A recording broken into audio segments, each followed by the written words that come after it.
This jump demonstration shows how to fit two models to censored reliability data. We'll use the fan data from the sample data library. The time variable indicates the observed time. If the censor variable is failed, it's an exact time. If the censor variable is censored, the fan is still working at that time. Let's begin by going to Analyze, Reliability and Survival, then Life Distribution. Time goes in the Y role, Censor goes in the Censor role, then I'll click OK.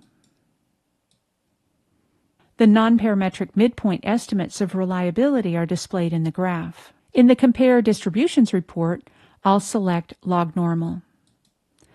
The points follow the distribution nicely.